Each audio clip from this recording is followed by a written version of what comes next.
আসসালামু আলাইকুম। আশা করি সবাই ভালো আছেন। রমজানের সময় ইফতারি করার জন্য বুট আনছিলাম। এই বুট তো অনেকগুলো রয়ে গেছে, তো চিন্তা ভাবনা করলাম সাদা জাতের যে বুটটা আছে এটা কয়েকটা ভিজাই দিই, কালকে সকালবেলা আস্তে আস্তে পাক্কর মনে। আর সকালবেলা সুন্দর মতো বুট কাটার ধুইয়া সেদ্ধ করার জন্য বয় দিলাম। আর এদিকে পেঁয়াজ আনলাম একটা আধা কেজি ওজনের পেঁয়াজ, বড় সাইজের একটা আনছে, এটা শুধু ব্লেন্ডার করে দিবো। এরপর ছোট সাইজের আরো একটা আনছে, একবার সুন্দর মতো কুচাইয়া এটা দিয়ে বাজি করবো মনে। যাই হোক, পাক করার জন্য পেঁয়াজ মরিচটা সুন্দর মতো কুচাইলাম আর রসুন আর পেঁয়াজ আলাদা করে লইলাম ব্লেন্ডার করার লইগিয়া। আর এগুলো ব্লেন্ডার করার কাজ শেষ করে আইয়ে চেক করলাম দেন বুট সেদ্ধ হয়েছে নাকি। চেক করে দিয়ে বুট তো সেদ্ধ হয়েছে, কিন্তু আর একটু দরকার আছে, তো পাশেই বয় রাখলাম। এরপর সরাই দিলাম আস্তে আস্তে পাক করার লইগিয়া। যাই হোক, এর আগে আমি অবশ্য কোনো সময় ছোলা টোলা রান্ধি নাই, কিন্তু আজকের প্রথমবার রান্ধতে আছি। আর এই রান্নার রেসিপিও লইছি আমার সাদিক যে হিন্দি আছে হের দাইর দিয়া, তো হের কথা মতোই রান্ধতে আছি। প্রথমে পেঁয়াজ মরিচ সুন্দর মতো ভাজি করলাম, এরপর ব্লেন্ডার করা পেঁয়াজ আর রসুন যে আসলে এইগুলো দিয়ে দিলাম ভিতরে। এরপর বুটও সেদ্ধ হয়ে যায় আর বুট কয়টাও ভিতরে দিয়ে দিই। বুট কয়টা দিয়ে কিছুক্ষণ সময় কষাবার পরে মশলাপাতিও দিয়ে দেই। আর ওই জায়গায় দিয়ে কিছু সেদ্ধ বুট আবার রাখি দিয়েছিলাম ব্লেন্ডার করার লইগে, তো সুন্দর মতো ব্লেন্ডার করে রাখি। আর এদিকে বুট যখন কষানো শেষ হয়ে গেছে, ব্লেন্ডার করা বুটও দিয়ে দিলাম ভিতরে। আর এগুলো দিয়ে কিছুক্ষণ সময় কষাইয়ে পর্যাপ্ত পরিমাণ পানি দিয়ে ঝোল বানাই দিলাম। আর দেখতে দেখতে রেডি হয়ে গেল ছোলা বুট। এই ছোলার লাগে পুরি দিয়ে খাইতে নাকি বেশি ভালো লাগে। পুরি কই পাইতাম, যাইয়ে দৌড়িয়ে একটা রুটি লইয়ে এলাম। আর যে লোকটা এত সুন্দর একটা রেসিপি দিল আমার, হেবাটার থুইয়া কেমনে একলা একলা খাওয়া যায়, হ্যারো লগে লইয়ে বই ফেলাম রুটি খাইতে। যাই হোক, খাওয়া দাওয়া শেষ করে মার্কেটে গেছিলাম একটা আয়রন কেনার জন্য।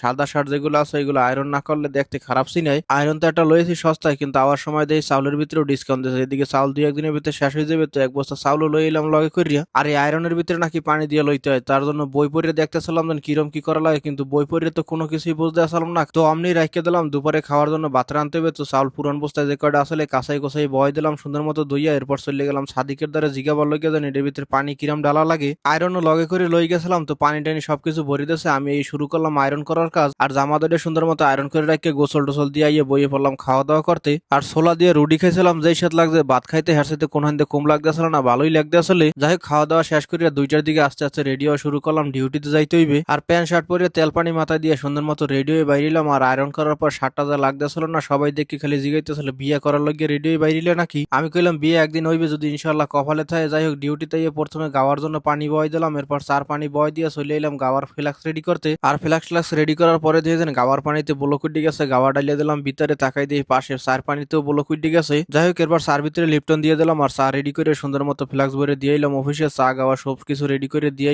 চলে এলাম আবার উপরে মাস্কারে। যেহেতু খেলাধুলা শেষ হয়ে গেছে, এক সপ্তাহ হয়ে গেছে, আর ফিরে খেলা শুরু হবে প্রায় 6 মাস পরে, তাই যেহেতু এ জায়গায় কেউ থাকার লোকজন নাই, এই জন্য বিছনার চাদর বালিশের কভার টভার যা আছে সবকিছু খুলে রাখিয়ে দিতে হবে, নাইলে দুল পরে যাইবে। তাই উপরে আইয়া বিছনার চাদর বালিশের কভার টভার যা আসলে সব আস্তে আস্তে খোলা শুরু করলাম। আর সবকিছু খুললে রেডি করিয়া এমনি রাখা যাবে না, যেহেতু এগুলো ব্যবহার করছে এগুলো ধুইয়া রাখতে হবে, এই জন্য ধোয়ার জন্য মাকসালায় পাঠাই দিলাম। আর মাকসালা হয়েছে ওইটা আমগো দেশে যেমন কাপড় চোপড় ধোয়ার লন্ড্রি দোকান আছে ওইটারই মাকসালা কয়। এরপর ডিউটি শেষ করে চলে এলাম বাসায়।